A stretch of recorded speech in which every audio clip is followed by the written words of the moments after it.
قربانی کے بجائے قربانی کے جانور کا پیسہ غریبوں میں صدقہ کر دیا جائے، غریبوں کو دے دیا جائے، لیکن یہ بات یاد رکھنا چاہیے کہ غریبوں کو صدقہ دینا یہ قربانی کا بدل نہیں ہو سکتا۔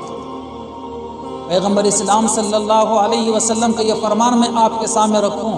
تو شاید آپ کے علم میں اضافہ بھی ہو اور آپ کی غلط فہمی بھی دور ہو۔ اللہ کے نبی صلی اللہ علیہ وسلم فرماتے ہیں کہ ایام قربانی میں یعنی 10، 11، 12 ذی الحجہ یہ ایام قربانی کہلاتے ہیں۔ پہلے دن قربانی کرنا افضل ہے، پھر اس کے بعد دوسرے دن اور تیسرے دن، پھر اس ترتیب سے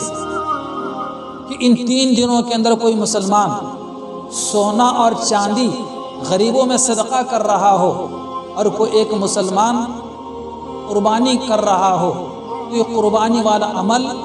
سونا اور چاندی صدقہ کرنے والے سے بڑھ کر ہے۔ حالانکہ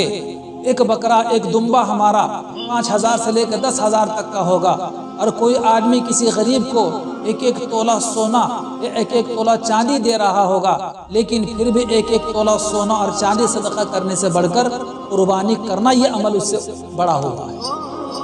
اس لیے خاص طور پہ اس کا اہتمام